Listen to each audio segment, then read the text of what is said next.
Glória a Deus. Louvado seja o nome do nosso amado Senhor Jesus Cristo. A Ele seja toda a honra, toda a glória e todo o louvor. Agradecidos ao Senhor estamos pela oportunidade que Ele tem nos concedido para poder estarmos aqui, para tão somente ouvirmos a Sua voz. Damos boas-vindas a todos os nossos irmãos que estão conectados conosco através da internet. Sejam todos bem-vindos em nome do Senhor Jesus Cristo.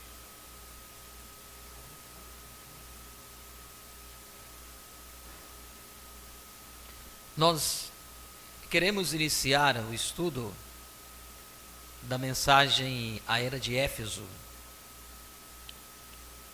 livro das 7 eras.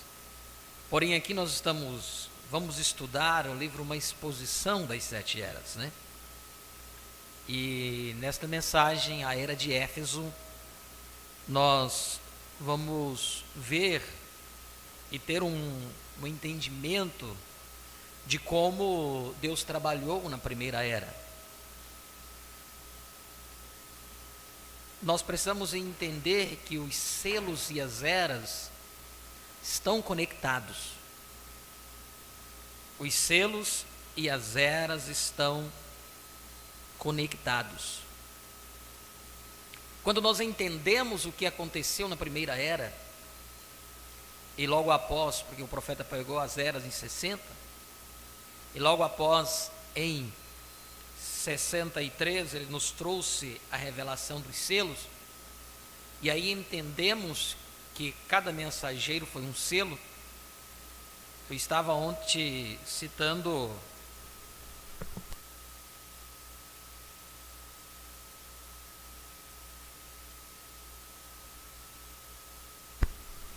eu estava ouvindo a mensagem ontem sobre quem é o 7º selo. Eu até compartilhei aquela mensagem, eu preguei ela em 23/11 de 2023, acho que foi 11, foi no mês de novembro. E esta mensagem, eu estava revivendo algumas coisas, né? E foi muito tremendo, gostei muito, aprendi muito. Foi essa noite, eu estava ouvindo ela, né? Terminei quase 1h da manhã, de reviver aquilo que tem sido dado desde aqui do púlpito, né? Muitas vezes a gente não entendemos certas coisas, mas é só voltarmos lá e ouvirmos novamente. Você vai ver que Deus vai dando-nos gradatividade aquilo que temos necessidade. Cada determinado tempo Ele vai nos dando a porção que nós precisamos.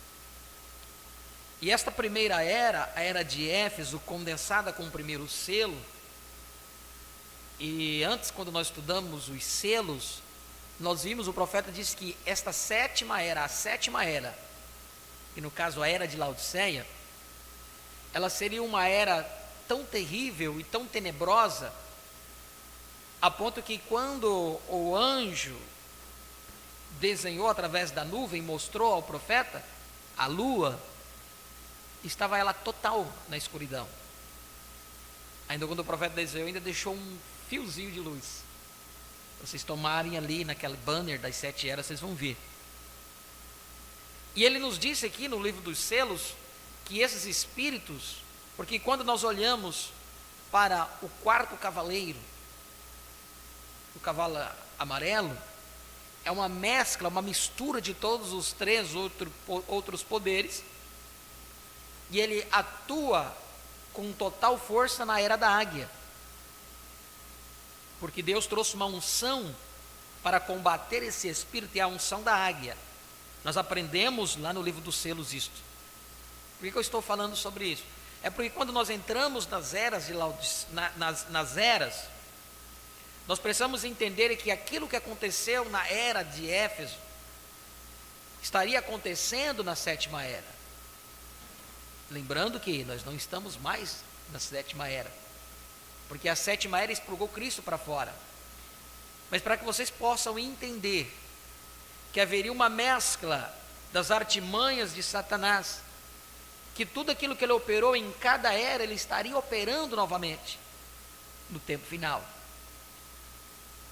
E como os nossos irmãos das eras venceram cada um na condição que Deus deu a eles, porque a cada era Deus dava uma porção para eles. Mas no nosso tempo, Ele nos deu uma porção sétupla. Quer dizer, as 7 porções Ele nos deu. Porque aqui no tempo final é que temos o conhecimento de quem foi os mensageiros e de como Satanás trabalhou em cada era, mas também como Deus deu o livramento para cada um deles em cada era. Então, se nós tomarmos a palavra da forma que Deus deu, nós teremos as armas para vencer as artimanhas de Satanás. E esta era de Éfeso é uma era muito importante, porque a base foi uma era que Deus iniciou com um profeta, e o mensageiro disse que a primeira era inicia com um profeta, e a última era encerra com um profeta. No meio deles houve reformadores, reformaram, mas não trouxeram nada de conserto, apenas reformaram, não restauraram nada. A restauração se deu na 7ª era de todas as coisas, porque havia a promessa do profeta Elias vir, Malaquias 4, 5, 6, que restauraria todas as coisas. Então isso aqui é apenas uma introdução para que nós possamos entender a era que vamos iniciar um estudo dela, que é a era de Éfeso. Para isso vamos nos colocar de pé. Vamos ler Apocalipse capítulo 2. Após a oração, o irmão Alder vai cantar.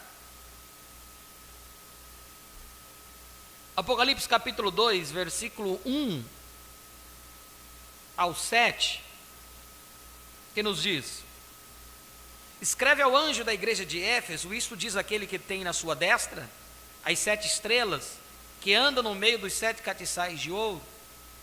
Conheço as tuas obras, e o teu trabalho, e a tua paciência, e que não podes sofrer os maus, e pusestes à prova os que dizem ser apóstolos, e não são, e tu os achastes mentirosos, e sofrestes e tens paciência, e trabalhastes pelo amor, e trabalhastes pelo meu nome, e não te cansastes. Tenho, porém, contra ti que deixastes o teu primeiro amor. Lembra-te, pois, de onde caístes, e arrepende-te, e pratica as primeiras obras. Quando não, brevemente te virei, e tirarei do seu lugar o teu catiçal, se não te arrependeres. Tens, porém, isto, que odeias as obras dos nicolaítas, as quais eu também odeio. Quem tem ouvidos, ouça o que o Espírito diz às igrejas. Ao que vencer, dar-lhe-ei de comer a árvore da vida, que está no meio do paraíso de Deus. Amém. Oremos. Maravilhoso e eterno Deus, obrigado, Pai, por esta oportunidade que tens concebido para podermos estarmos aqui na Tua presença, para ouvirmos a Sua voz. Ó Deus bendito, nos aproximamos da Tua presença, arrependidos de todos os erros e pecados que hayamos cometido. Purifica-nos o Teu sangue precioso, para que nós possamos ser merecedores das Tuas bênçãos. Que Tu possas nesta noite partilhar o pão da vida para todos nós, ó Pai, dar a porção que cada um de nós viemos buscar e que nós necessitamos. Ajuda-nos, ó Deus, quando entramos neste estudo sobre estas eras, que Tu possa nos conceder tudo aquilo que temos necessidade, sabendo aonde nós estamos, sabendo aonde estamos fundamentados. Por isso, ó Pai, necessitamos da Tua ajuda, necessitamos do Teu Espírito Santo para que abra o nosso entendimento, para compreender os mistérios contidos aí na Tua Santa Palavra. Abençoe a cada um dos Teus filhos que aqui estão, como aqueles que estão conectados conosco através da internet. Derrame sobre cada um deles e suas vidas uma porção da Tua Palavra e a necessidade de cada um, ó Pai. Abençoando os nossos irmãos ali de Jandira, que estão ali, ó Pai, em São Pedro com o pastor Cícero. Abençoe, ó Pai, este culto que eles têm tido neste momento, que Tu possa derramar sobre eles tudo aquilo que eles têm necessidade, dando saúde, ó Pai, aos Teus filhos, especialmente ao pastor Ailton, para que eu possa seguir, ó Pai, lutando, trabalhando na tua obra, ó Deus bendito. Esta é a alegria dele, de poder fazer a tua obra, levar o teu evangelho. E esta é a alegria de cada um dos teus filhos, ó Pai. Por isso, fortifica-o em tua santa palavra e fortifica o teu corpo, ó Pai. Em nome de Jesus Cristo, nós te pedimos e te agradecemos todas essas bênçãos. Amém e amém. Podeis assentar?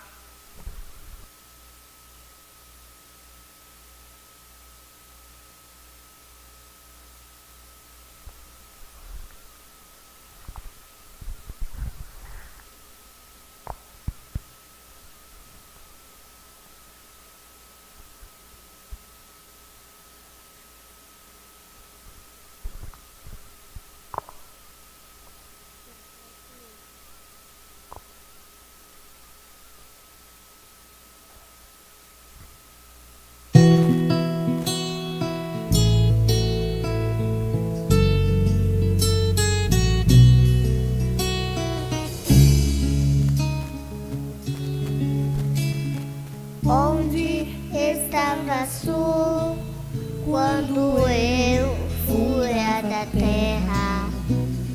Quem prometi e estendeu sobre ela o cordel? Qual foi a base que assentou sobre pedra de esquina? Quando estrelas da alva cantaram e os filhos de Deus rejubilavam, sei que está junto a eles, vim da eternidade, estou voltando pra eternidade. Quando Satanás pensamentos eternos de Elohim, ele planejou na passagem na terra, manifestar eu vim, e nada poderá separar-me deste amor, pois antes que eu lutasse por ele, ele venceu por mim. Onde estavas tu quando eu fora da terra? Quem prometi e estendeu sobre ela o cordel?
Glória a Deus. Na era de Éfeso, aqui na escritura que nós lemos, nós vimos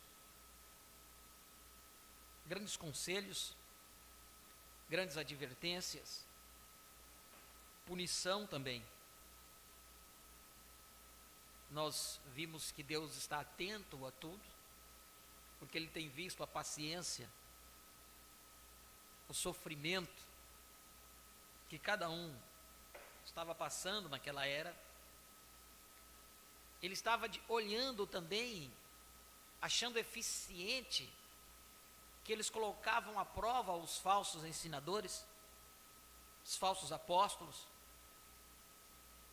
E nessa escritura aqui que nós lemos, Apocalipse 2, versículo 1 ao 7, o profeta nos narra todas essas coisas. João escreveu isso aqui no livro do Apocalipse. Tanto as advertências de Deus, como também o que encantava Deus, podemos dizer assim. Porque Deus se encantava com aquele povo, pela paciência que eles tinham, pelas tribulações que eles passavam, pelo sofrimento, mas exaltava eles nisto, também no cuidado que eles tinham para com a sua alma. E nós vimos que o profeta, quando ele foi no primeiro selo, na primeira era, ele disse que Satanás, quando ele saiu com um cavalo branco, com um arco na sua mão, mas sem flecha, ele disse: este é o anticristo. O profeta disse que o que Satanás tentou ali, o que era um modo de vida, e ele não conseguiu ultrapassar aquilo, na segunda era tornando-se uma doutrina. Nós vamos ver lá na frente, mas fixemos aqui na primeira era. Satanás tentou eles, mas não conseguiram, porque eles eram trabalhados na palavra. Eu penso comigo, irmãos, isto eu digo, trabalhado na palavra é uma pessoa que não é levado por qualquer vento de doutrina. É uma pessoa que, quando escuta algo, mesmo que ele não tenha ouvido aquilo, ele vai buscar para saber aonde está a fonte daquilo, se a fonte é confiável ou não. E para a nossa vida espiritual, há uma única fonte. Esta é a Bíblia, e ela se estende à Bíblia revelada. Qual é a fonte? A Bíblia. E a extensão da Bíblia, a Bíblia revelada, que é a palavra do profeta. A palavra do profeta se tornará Bíblia também, nós sabemos disso. Como que nós lemos as cartas de Paulo hoje? Porque Paulo teve o seu dia e ele escreveu. E nós podemos entender que naqueles dias eles tinham apenas os escritos de Paulo, as cartas que ele enviava à igreja ali, em cada cidade e tudo. Hoje nós temos uma Bíblia completa. Então ela foi construída, ela foi escrita no passar do tempo. Ela foi escrita no passar do tempo. Então, logo mais na frente, nós teremos esta Bíblia escrita que estamos passando hoje. Nós já teremos isto. A Bíblia revelada é a palavra, é a mensagem. Então, colocar à prova os falsos ensinadores é isto, é olhar para ver se o profeta disse aquilo ou não. Eu admiro quando o homem fala, não é só saber do que ele está falando, mas ele pode mostrar aonde ele tirou aquilo. De onde ele tirou aquilo? Às vezes há uma citação de algo que o profeta disse assim: olha, o profeta disse isto, está na mensagem tal. Você não tem que aceitar isso de qualquer forma, você tem que primeiro ir lá conferir, para ver se realmente disse aquilo. Para que você não venha selar algo no seu coração sem ter respaldo da palavra. Então isso chamou a atenção de Deus, porque eles colocavam à prova isso. Os falsos apóstolos, falsos ensinadores, e acabou quando eles colocavam à prova, eles descobriam que eles eram mentirosos, que o que eles estavam falando não eram aquilo. Então precisamos ter bem definido isso. O seu pastor pode tomar o púlpito, pode falar o que ele quiser falar, mas tem que estar baseado na palavra. E se você não cuidar, você vai acabar tomando algo, envenenando a sua alma. Porque o homem, ele está, ele pode falhar. O homem pode cair.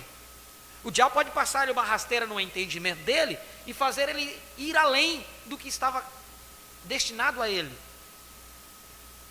E como a ele, um líder levar muitas almas para o inferno.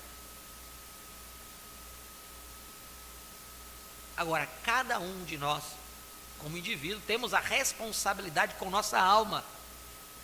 Cada um de nós temos como indivíduo uma responsabilidade com a nossa alma. E estar ali até onde a palavra vai. Não serve? Então você tem que falar com Deus, buscar na palavra. Outra coisa que ele diz: porém eu tenho contra ti que deixasse o teu primeiro amor. O que é deixar o primeiro amor? A primeira fé, o mesmo sentimento que havia em Cristo. Do início da sua conversão, parece que a coisa vai ficando normal. Você sabe como vai ficando normal? Quando você vai perdendo aquilo, é porque o mundo vai ganhando terreno em você. Você vai esfriando. Ao ponto de você não ter mais desejo de ler a palavra. Você não tem mais desejo de falar da palavra. Você não tem mais desejo de buscar da palavra. Nós temos falado muito sobre isso. Uma das coisas que tem mais prejudicado o ser humano, hoje no nosso tempo, um dos males, quanto mais a bênção do Senhor é maior, maior também as artimanhas de Satanás. Através do conhecimento do bem e do mal, eles têm colocado algo em nossas mãos que tem tomado todo o nosso tempo. E quando toma todo o nosso tempo, não sobra tempo para buscarmos a Deus.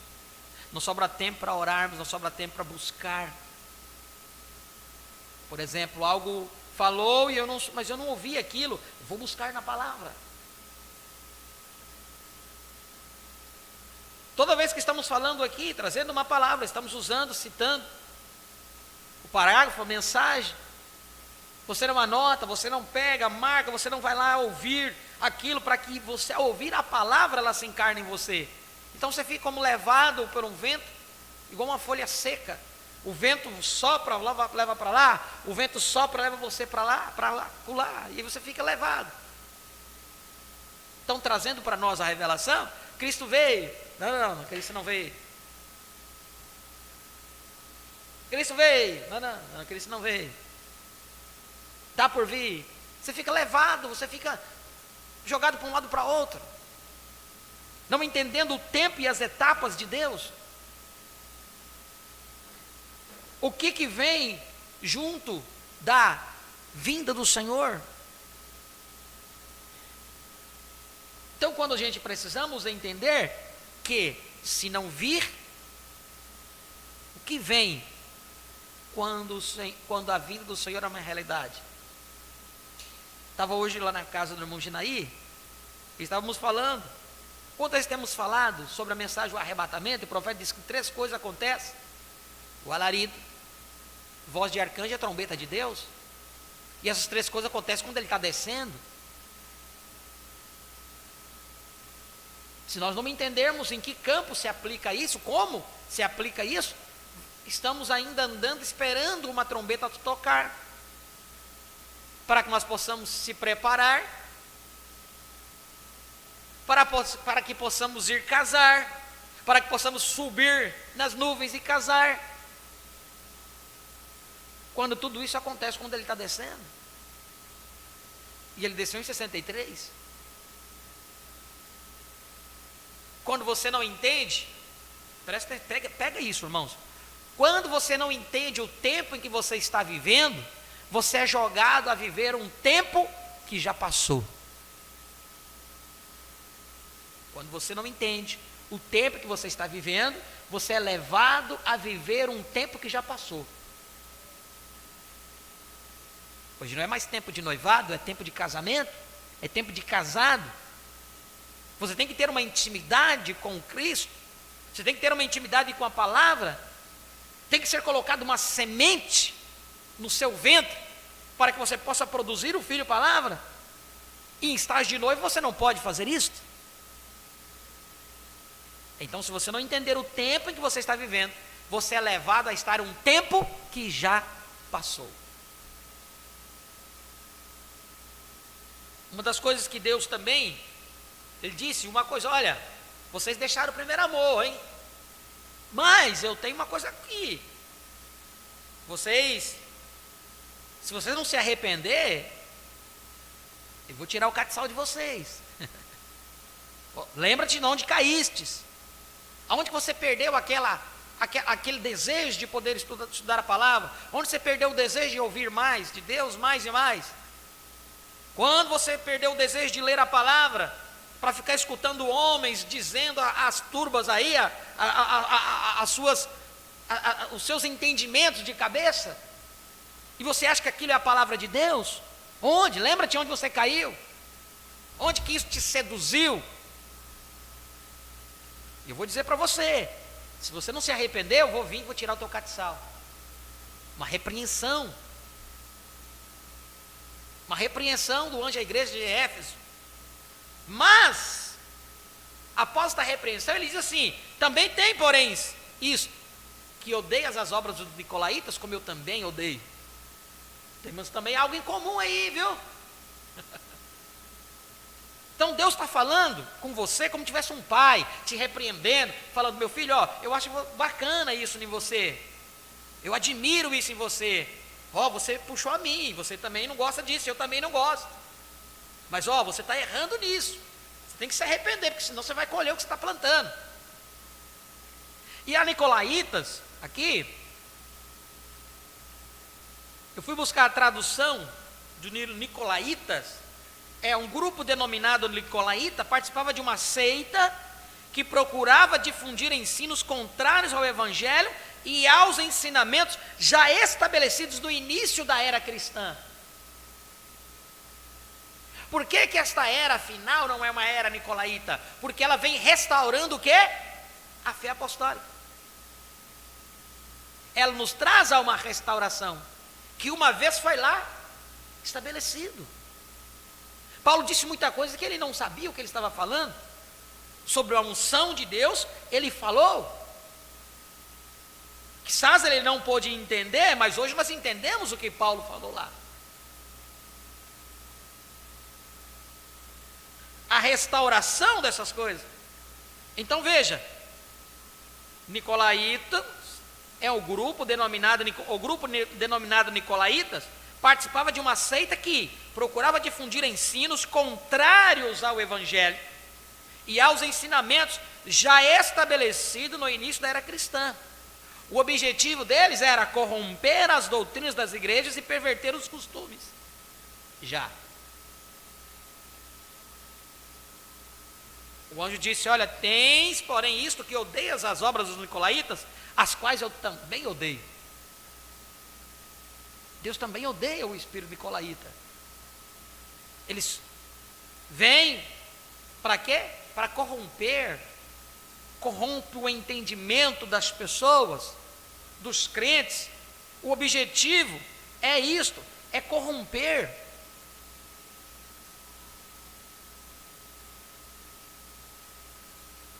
Vamos agora aqui ler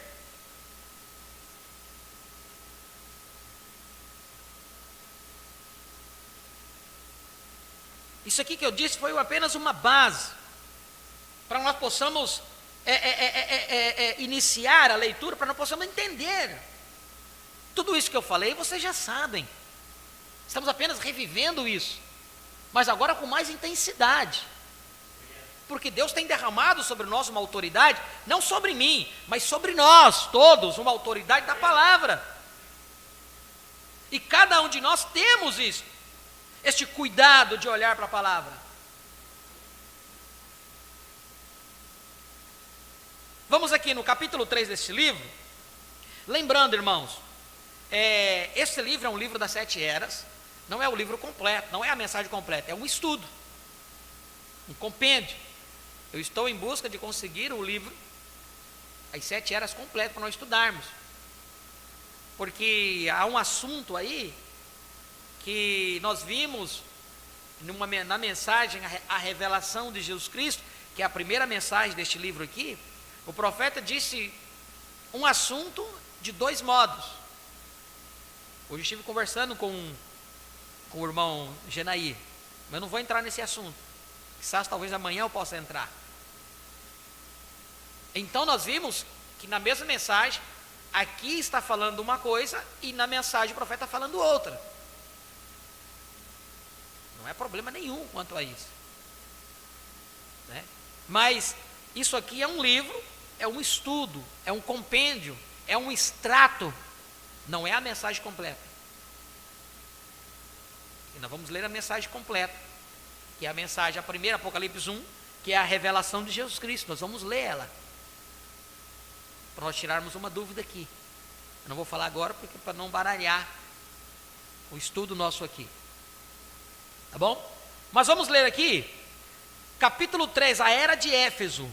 Esta era aqui, o irmão, a mensagem, os tradutores, a mensagem, a editora, a mensagem, o irmão Hércules, eu falei com ele hoje, ele mandou pela manhã para mim a resposta. Eu tinha mandado ontem para ele o pedido, e ele mandou para mim a resposta hoje.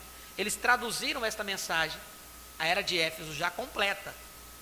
Eu tenho a era de Éfeso, eu tenho todas as eras, só que num livro da gravação da Voz de Deus em espanhol. Então, eu não estou muito ainda, como é que diz? Houve um tempo que nós estávamos bem afiados no espanhol, e hoje nós podemos comer barriga, né? Nós estamos enferrujados com o espanhol. Se não fosse um tempo atrás, a gente poderia ler ela da forma, mas eu não quero tirar nenhuma conclusão, né, para que nós não venhamos a falhar. Eu leio para mim, tirar uma dúvida, alguma coisa, sim, mas quando a gente vamos ler a mensagem para o povo, então há uma responsabilidade um pouco maior, né? Mas eles já traduziram, creio que logo chega para nós essa mensagem, a era de Éfeso completa, não aqui o capítulo só, uma exposição, mas a era de Éfeso. Então vamos aqui iniciar a era de Éfeso pelo livro Uma Exposição das 7 Eras, a introdução às eras da igreja. A fim de que você entenda plenamente a mensagem das eras da igreja, eu gostaria de explicar os vários princípios que permitiram-me chegar aos nomes dos mensageiros, a duração das eras e outros fatores envolvidos neste particular.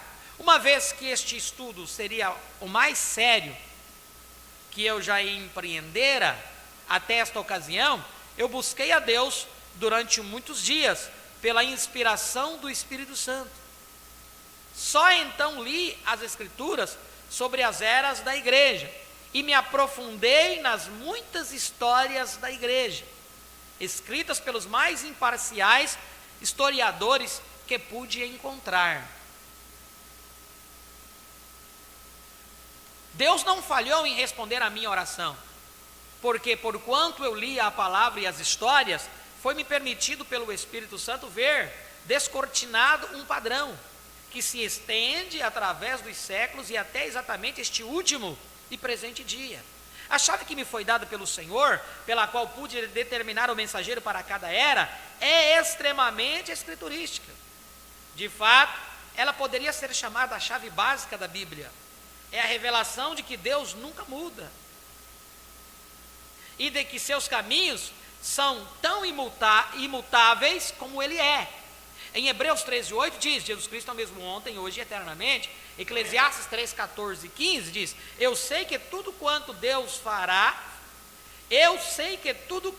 faz, durará eternamente. nada se lhe deve acrescentar e nada se lhe deve tirar. E isso faz Deus para que haja temor diante dele. O que é, já foi, e o que há de ser, também já foi. E Deus pede conta do que passou. Aqui está, um Deus imutável que continuar fazendo até que seja feito pela última vez. Nunca haverá uma mudança. Aplique isso às eras da igreja. O tipo do homem que Deus escolheu para a primeira era e como Deus se manifestou no ministério deste homem seria o exemplo para todas as outras eras.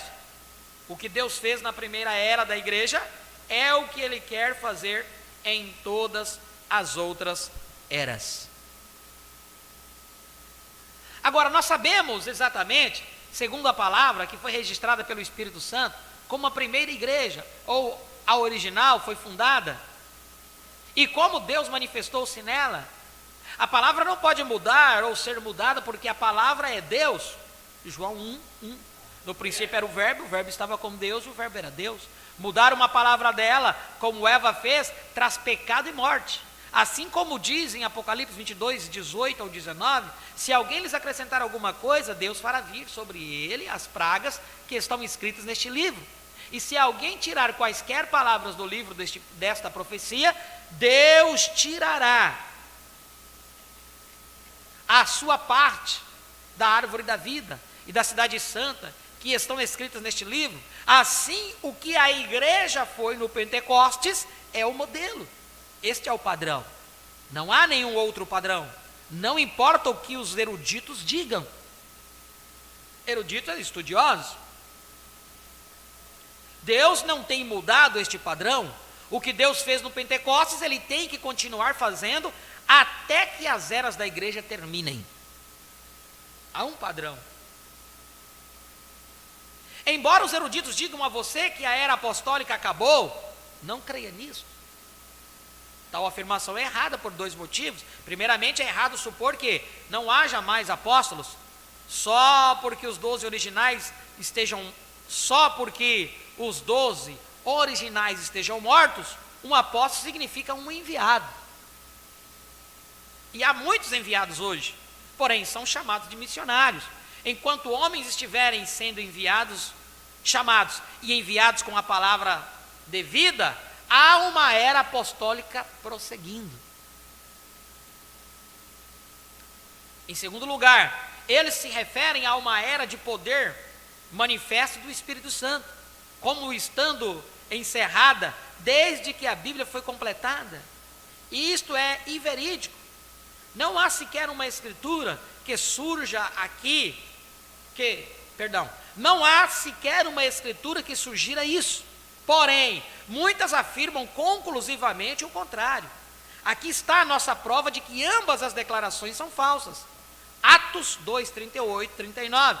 E disse-lhes Pedro: arrependei-vos e cada um de vós seja batizado em nome de Jesus Cristo, para perdão dos pecados, e recebereis o dom do Espírito Santo, porque a promessa vos diz respeito a vós, a vossos filhos, e a todos que estão longe, e a tantos quantos Deus nosso Senhor chamar. A promessa de poder com o qual os apóstolos foram revestidos no Pentecostes, diz respeito a vós, judeus, vossos filhos, judeus, e a todos que estão longe, gentios. E a tantos quantos Deus nosso Senhor chamar, quer judeus, quer gentios. Até que Ele pare de chamar, a mensagem e o poder pentecostal não cessarão. O que a igreja tinha no Pentecostes é o seu direito inalienável. Originalmente, ela tinha a pura palavra de Deus, ela tinha o poder do Espírito manifestado em vários sinais e milagres, e dons do Espírito Santo. Hebreus 2:1, 4. Portanto, convém nos atentar com mais diligência para as coisas que já temos ouvido, para que em tempo algum nos desviemos delas. Porque se a palavra falada pelos anjos permaneceu firme, e toda transgressão e desobediência à palavra recebeu a justa retribuição, como escaparemos nós, se não atentarmos para uma tão grande salvação, a qual, começando a ser anunciado pelo Senhor, foi-nos depois confirmada pelos que ouviram, testificando também Deus com eles, e por sinais e milagres e várias maravilhas e dons do Espírito Santo, distribuídos por sua vontade? Aquela igreja original não foi organizada por homens, ela foi dirigida pelo Espírito Santo. Ela não foi muito grande, foi odiada e desprezada. Nunca foi grande multidão.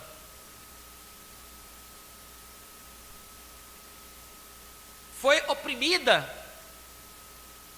foi perseguida até a morte, porém, ela foi fiel a Deus, permaneceu com o padrão original da palavra. Deus tem um padrão, e através desse padrão que precisamos permanecer.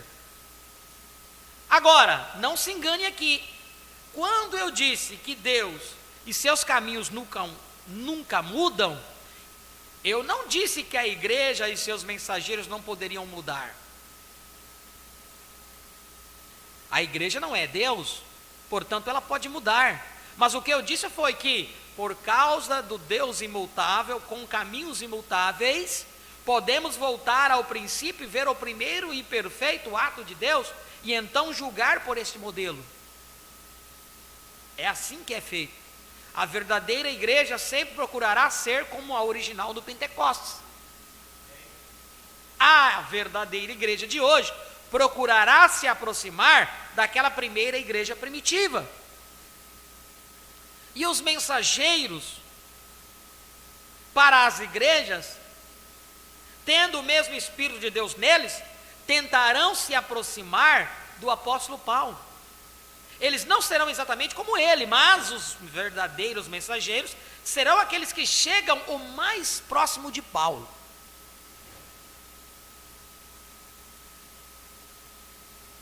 O qual era livre de todos os homens, totalmente rendido a Deus. Paulo era livre de todos os homens. Ele não tinha fechado parceria com ninguém, não. Ele era livre. Por isso que Deus pode trabalhar. Quando você é livre, Deus pode trabalhar com você. Agora, se você estiver compromissado com algum outro homem ou sistema, você nunca poderá. Deus não vai ter compromisso contigo. Que teu compromisso não é com Ele.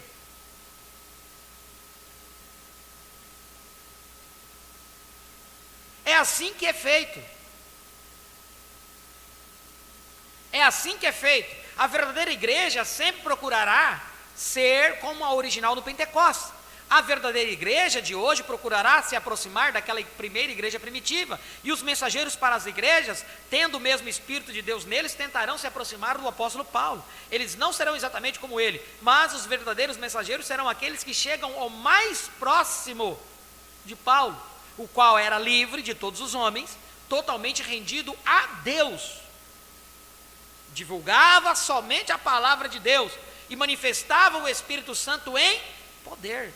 Nenhum outro satisfaria. Você tem que trabalhar a partir do original, assim como sempre gera semelhante. Assim como semelhante gera semelhante, a verdadeira igreja será sempre aquela que procura seguir os passos de seus fundadores. No Pentecostes, seus mensageiros seguirão o apóstolo Paulo, o primeiro mensageiro para a primeira era da igreja. É tão simples e tão maravilhoso. Com esta chave, tão simples, porém tão maravilhosa, eu pude, com a ajuda do Espírito Santo, ler o livro do Apocalipse e as histórias, e aí encontrar cada era, cada mensageiro, e a duração de cada era, e a parte de cada um, e a parte que cada um desempenhou no propósito de Deus, desde o Pentecostes até a consumação dessas eras. Uma vez que você agora entende como chegamos à conclusão de como a verdadeira igreja se parecia, o que ela foi no Pentecostes e o que ela foi na era apostólica, como exposto na palavra no livro de Atos, podemos aplicar a mesma regra para mostrar como a igreja falhou, O erro básico, ou erros, que se insinuaram na primeira igreja, foram revelados nos livros de Atos e Apocalipse, e também nas epístolas. Tornar-se-ão mais e mais visivelmente manifestos em cada era subsequente, até chegarmos a um completo obscurecimento da verdade na última era, ou seja, a era de Laodiceia. Agora, desta primeira chave que recebemos do Senhor, advém outra e quase tão igualmente maravilhosa verdade. Eu disse que a verdadeira igreja procuraria sempre ser como foi no livro dos Atos. Isto é exatamente correto, mas descobrimos que a palavra também mostra uma invasão do erro, até que haja um completo obscurecimento da verdade nos últimos dias. Quando o Senhor estiver para aparecer, surge então a pergunta em nossas mentes: Deus abandona os seus e os deixa cair em um estado de completo engano? De forma alguma, pois a Escritura diz muito claramente em Mateus 24, que os escolhidos não podem ser enganados, porque surgirão falsos cristos. O profeta explica isso. Cristo é unção, é uma unção. Então porque surgirão falsos cristos, falsos ungidos. E o profeta explica isso na mensagem, os ungidos dos últimos dias. O que é um falso ungido? É aquele que diz: eu tenho a unção, Deus está me falando, Deus me ungiu para isso. Ele é ungido. Agora, requer-se olhar na palavra se ele é um falso ou se era um verdadeiro ungido de Deus. Porque surgirão falsos cristos e falsos profetas, e farão tão grandes sinais e prodígios que eles vão falar mentiras, eles vão fazer sinais e prodígios, vão fazer coisas para atrair a atenção das pessoas. O profeta disse que os milagres eram para atrair a atenção das pessoas.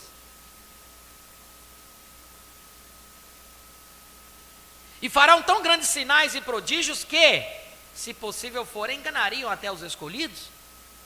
E então, a resposta está clara diante de nós: há uma verdadeira igreja e uma falsa igreja.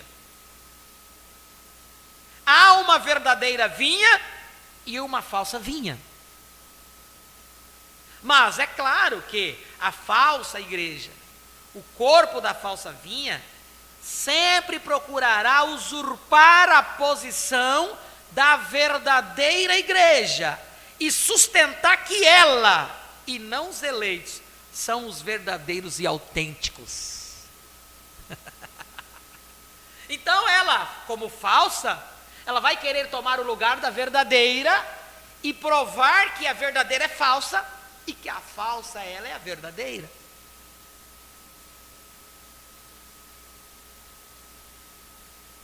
Mas é claro que a falsa igreja, o corpo da falsa vinha, sempre procurará usurpar a posição da verdadeira igreja e sustentar que ela, e não os eleitos, são os verdadeiros e autênticos. A falsa procurará matar a verdadeira. O profeta diz: como você mata um homem? Tirando a sua influência. Esses homens aí é um ismo. Toma cuidado, irmão, com esses ismos aí. Eles estão fazendo o quê? Matando influência.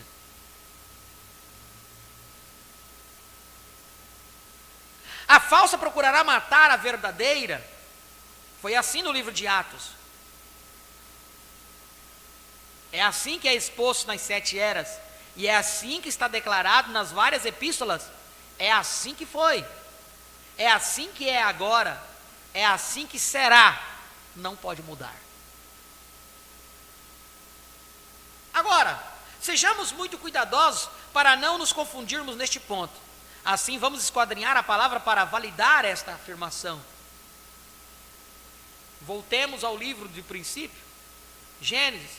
No jardim do Éden havia duas árvores, uma era boa e a outra era má.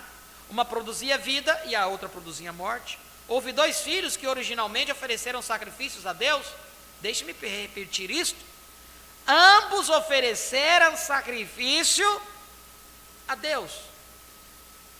Sacrifícios a Deus. Gênesis 4, versículo 3 e 5. E aconteceu ao cabo de dias, que Caim trouxe do fruto da terra uma oferta ao Senhor. E Abel também trouxe dos primogênitos das suas ovelhas e da sua gordura. E atentou o Senhor para Abel e para a sua oferta, mas para Caim e para a sua oferta não atentou. Porém, Caim, está aqui entre parênteses, Caim era mau, sendo de seu pai o maligno, enquanto Abel era justo diante do Senhor. Eu coloquei a referência 1 de João 3,12.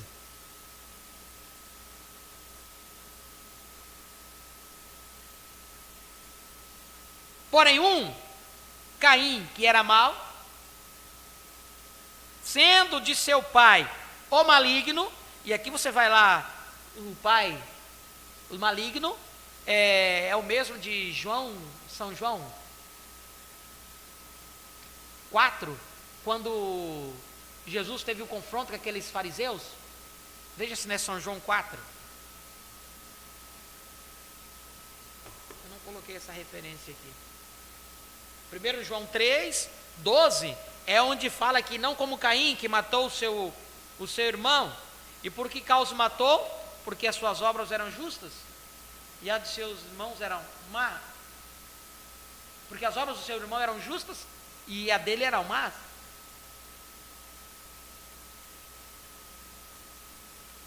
João 3. João.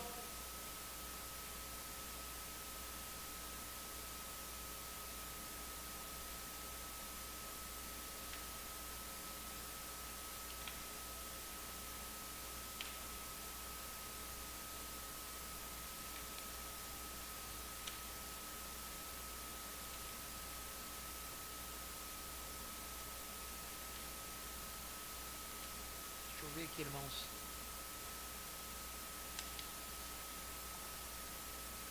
Perdão, não é São João 4. É São João 8. São João 8, 44. Vou até colocar aqui na referência. São João 8.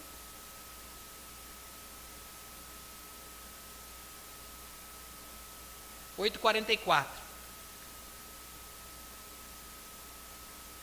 O que ele fala? Vós tendes por pai ao diabo e quereis satisfazer o desejo de vosso pai. Ele foi homicida desde o princípio e não se firmou na verdade, porque não há verdade nele. Ele é o pai da mentira. São João 8:44.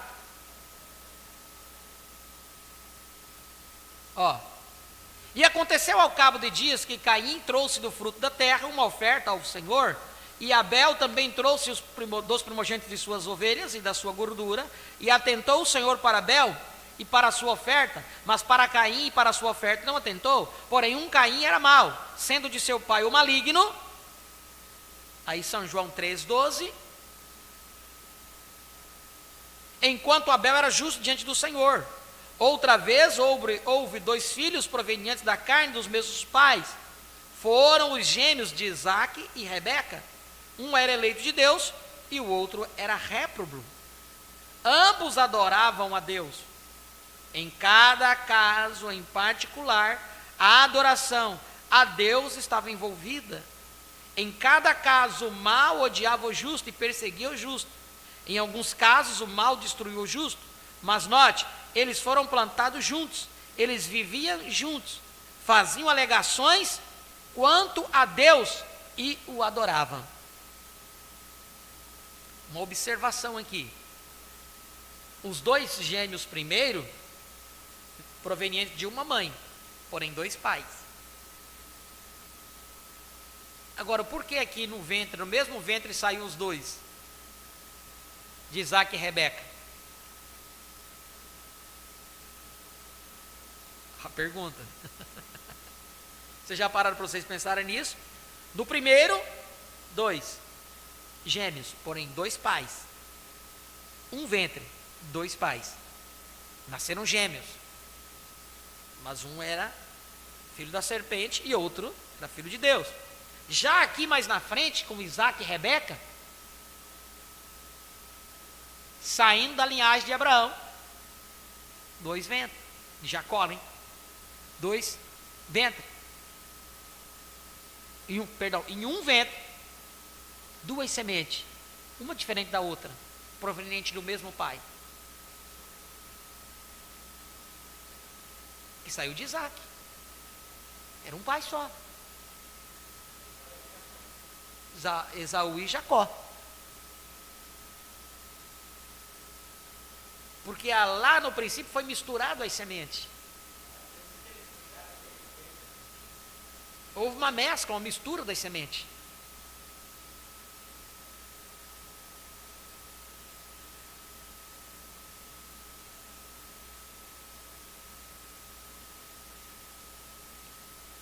Ambos adoravam a Deus. Outra vez, houve 2 filhos provenientes da carne dos mesmos pais. Foram os gêmeos de Isaac e Rebeca. Um era eleito de Deus e o outro era réprobo. Ambos adoravam a Deus. Em cada caso, em particular, a adoração a Deus estava envolvida. Em cada caso, o mal odiava o justo e perseguia o justo. Em alguns casos, o mal destruiu o justo, mas note, eles foram plantados juntos. Eles viviam juntos. Você está entendendo por que o povo que dizia crer na mensagem?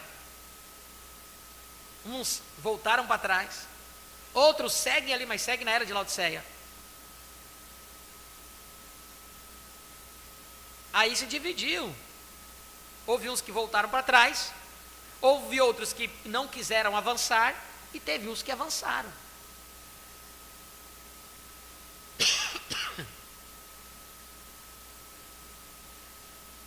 Mas note, eles foram plantados juntos, eles viviam juntos, faziam alegações quanto a Deus e o adoravam. Essas ilustrações retratam perfeitamente a parábola do Senhor Jesus Cristo, quando disse que o reino dos céus era semelhante ao homem que semeou boa semente, só que veio um inimigo e plantou o joio no meio daquelas boas sementes. Deus não plantou o joio, Satanás plantou aquele joio bem no meio da semente, da boa semente de Deus. Essas 2 espécies de plantas, pessoas de 2 sementes diferentes, cresceram juntas. Compartilharam da alimentação na mesma terra, participaram do mesmo sol, chuva e todos os outros benefícios, e ambas foram ceifadas na sua vez. Você vê isso? Jamais esqueça estas verdades enquanto estudamos as eras da igreja e mais tarde os selos. E acima de tudo, não esqueça que é nesta última era, quando o joio está sendo atado para a sua queima, que ele empurrará para fora o trigo que vai ser armazenado pelo Senhor. Eu estou lendo aqui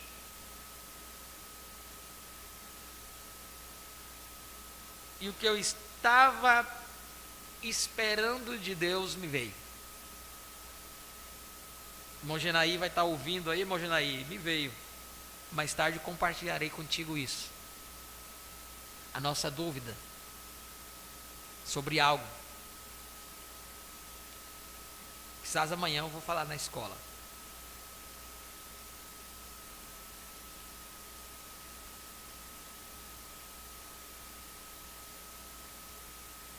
Você diz, jamais esqueça estas verdades enquanto estudamos as eras da igreja, e mais tarde os selos.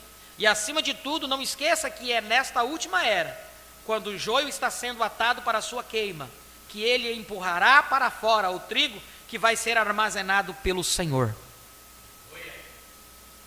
Quero levar este pensamento até o fim. Portanto, Portanto, vamos dar um passo adiante. Você já estudou a história dos avivamentos? Agora, um avivamento significa o movimento de Deus em poder. E cada vez que Deus se move, Satanás está ali para se mover também. Isto nunca falha. Nos dias do grande avivamento galês, e a maioria das pessoas não sabe isso, os asilos de loucos se encheram rapidamente. Houve uma grande demonstração de poder diabólico para tirar a atenção de Deus. Está escrito que nos dias de Wesley, as pessoas faziam as coisas mais estranhas, que indiscutivelmente eram de Satanás, para tentar zombar da bondade e poder de Deus. Nos dias de Lutero, diz-se que o milagre de seu ministério não consistiu no fato de que protestasse com sucesso contra a Igreja Católica Romana, mas o milagre consistiu no fato de que pudesse e conseguisse permanecer são e equilibrado no meio dos fanáticos que estavam muitas vezes cheios e guiados por espíritos errados. O milagre, o sucesso do ministério de Lutero não foi o combater a Igreja Católica, mas foi se manter são no meio de pessoas. Se você tomar o livro A Revolução Protestante, tem um filme também, um filme de Lutero. Não vou para perder tempo assistindo novela, seriado, aí, essas porcarias que tem por aí. Assiste um filme como esse de Lutero, você vai entender um pouquinho, ali não está a totalidade da revelação, mas você vai entender um pouquinho como que se deu ali no tempo de Lutero, a revolução que se deu, porque o que Lutero queria fazer não era destruir a Igreja Católica, como aqueles que tomaram ali, né, se sentiram empoderados, porque um se levantou com autoridade, como Lutero, e ali o que aconteceu? Começaram a destruir as igrejas, derrubar, deu matar. Não foi isso. Olha aqui o profeta falando. Você já estudou a história dos avivamentos? Agora, um avivamento significa um movimento de Deus em poder. E cada vez que Deus se move, Satanás está ali para se mover também. Isto nunca falha. Nos dias do grande avivamento galês, a maioria das pessoas não sabe isso. Os asilos de loucos se encheram rapidamente. E houve uma grande demonstração de poder diabólico para tirar a atenção de Deus. Para tirar a atenção de Deus. Não a atenção de Deus, das pessoas para com Deus. Tirar a atenção das pessoas de Deus.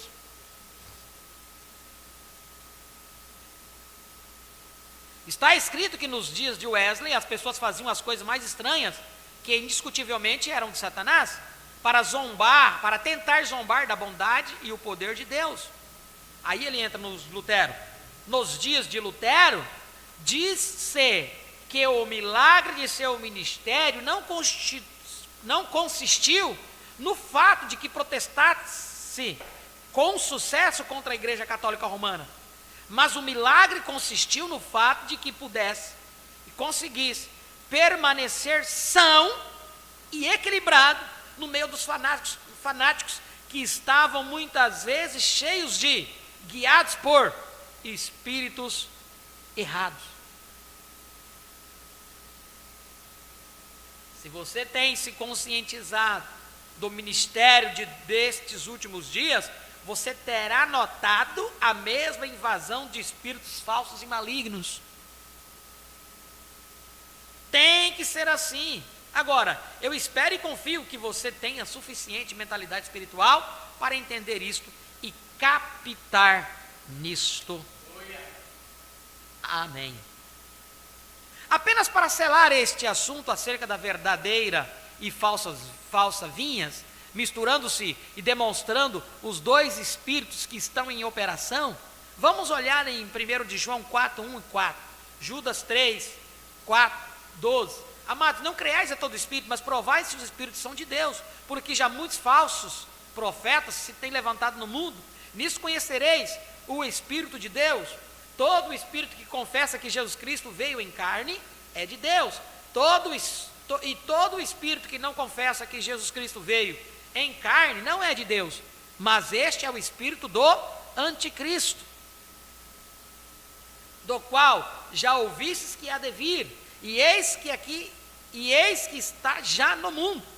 Filhinhos, sois de Deus, e já os tendes vencido, o espírito anticristo, porque maior é o Espírito de Deus que está em vós do que o que está no mundo.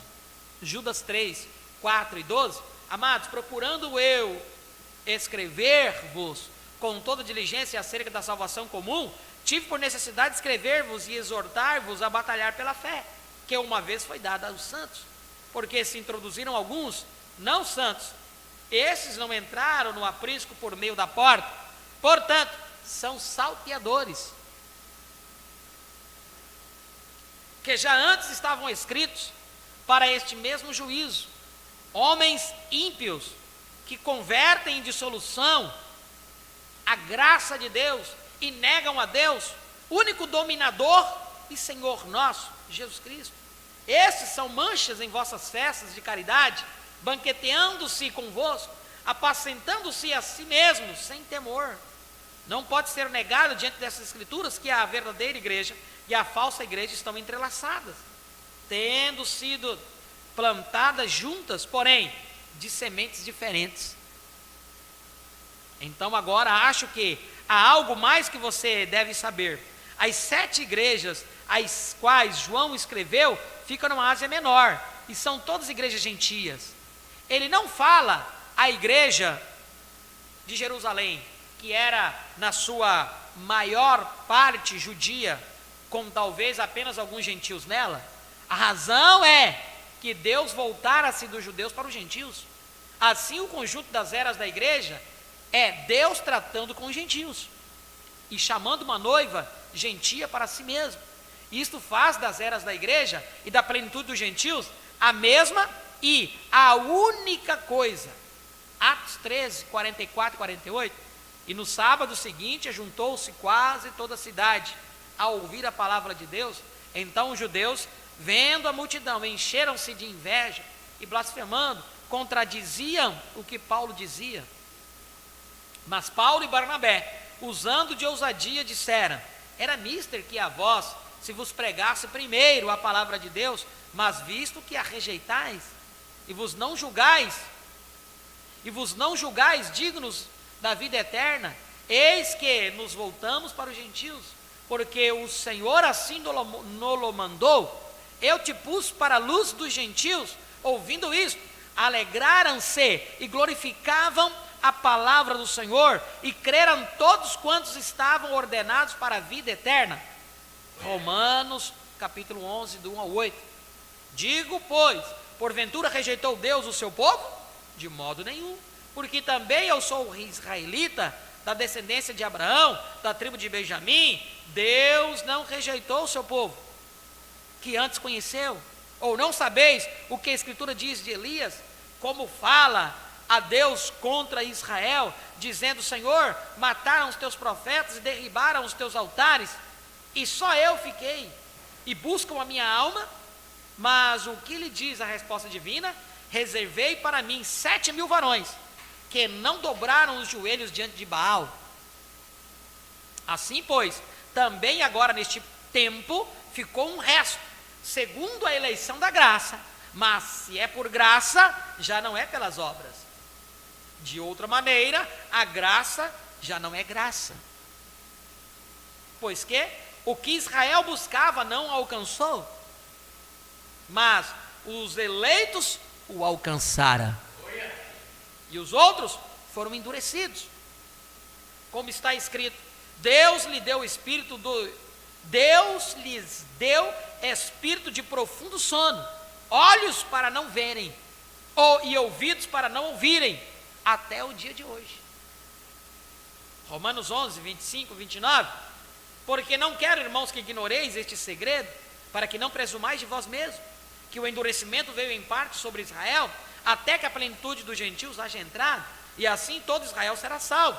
Como está escrito: de Sião virá o libertador, e desviará de Jacó as impiedades, e esse será o meu concerto com eles, quando eu tirar os seus pecados, assim que, quanto ao Evangelho, não inimigos por causa de vós. Assim que, quanto ao Evangelho, são inimigos por causa de vós. Mas quanto à eleição, amados, por causa dos pais, porque os dons e a vocação de Deus são sem arrependimento. Estas 7 igrejas localizadas na Ásia Menor continham certas características dentro delas, naquele tempo remoto, que se tornaram o fruto maduro das eras posteriores. Aquilo que era apenas sementeira lá atrás resultou mais tarde em uma safra madura. Assim como Jesus disse: porque se ao madeiro verde fazem isto, que se fará ao seco? Lucas 23, 31. Amém. Viemos aqui, lemos da página 51 a 56.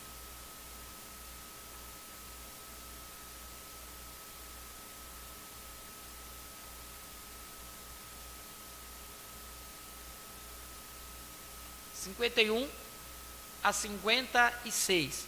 Os irmãos que têm seus livros, anotem, né? Peguem na leitura aqui, vão acompanhando, vão interagindo, vão anotando alguma coisa no lado, viu? Marca. Não sei se vocês vão conseguir ver, mas ó, o meu livro das eras já está até assim, ó. De tanto que estudamos, tanto que lemos, ó, tudo marcado. Eu marco, grifo, escrevo do lado, você entendeu? Porque é bom o assunto. Quando você está procurando um assunto, você vai lá, ele está escrito lá, do lado, aquele assunto, tá certo? Bom, que Deus abençoe nossas almas com a sua palavra, graças a Deus. A porção, eu estendi um pouquinho mais o nosso horário, porque aqui eu encerrei essa primeira parte. Nós vamos entrar na mensagem da era de Laodiceia, tá bem? A era de Éfeso, a mensagem para a era de Éfeso. Amanhã na escola dominical nós vamos estar seguindo, amém? Deus abençoe a todos. Vamos ficar de pé, curvar nossas cabeças e orarmos ao Senhor. Pai,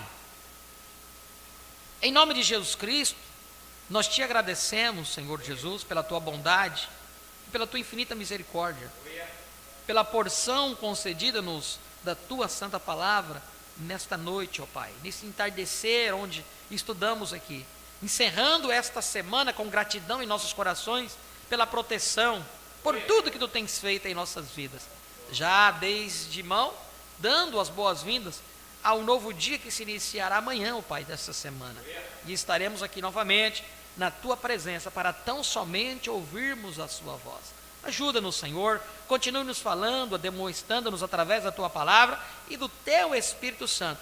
É o único revelador da sua santa palavra.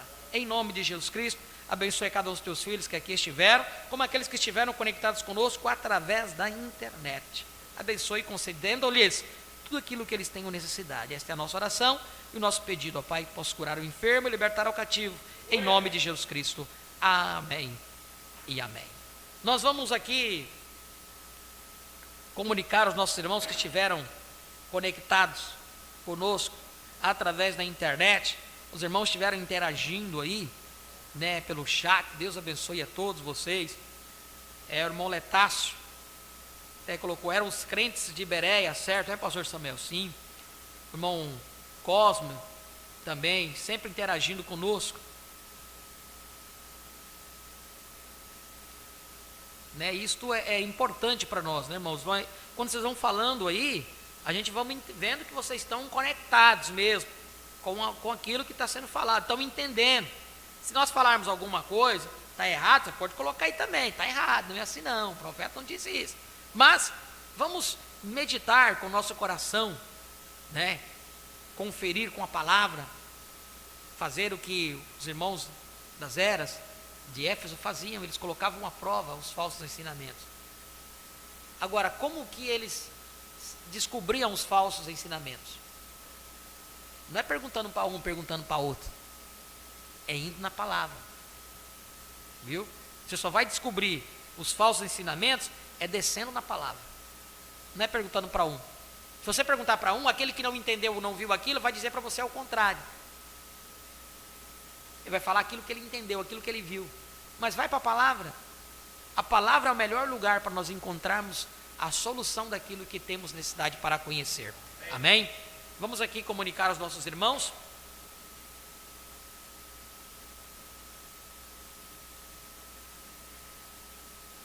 Estiveram conectados conosco nosso irmão Cosme, Francisco, Jandira, São Paulo. Irmão Otto Aisman, daqui de Ariquemes, né?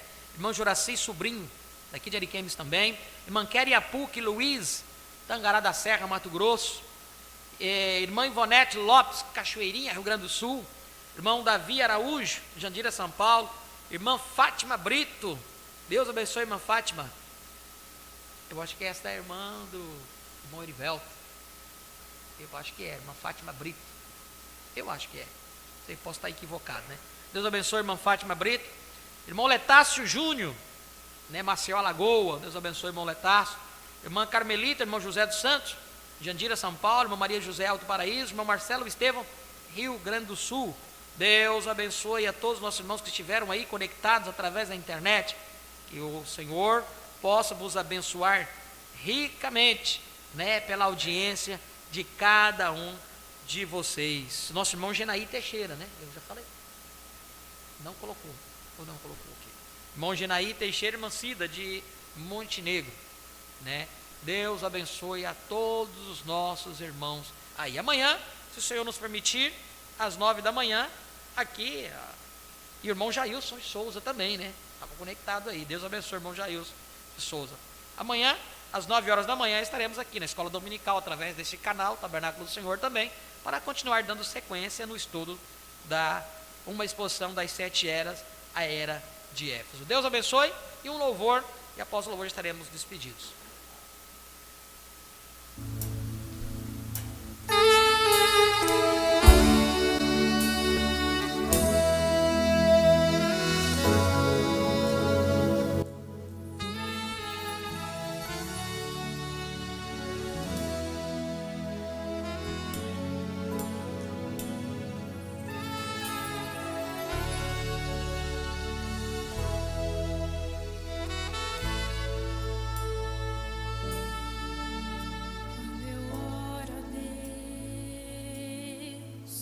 Posso ouvir sua voz falando comigo, dizendo: não temas, filho meu. Sua presença me leva a sentir sua paz. Sigo orando, pois a eternidade é meu lugar.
estou ao pé de Zimbro, procurando esquecer ou aliviar a minha dor. Então eu oro a Ti,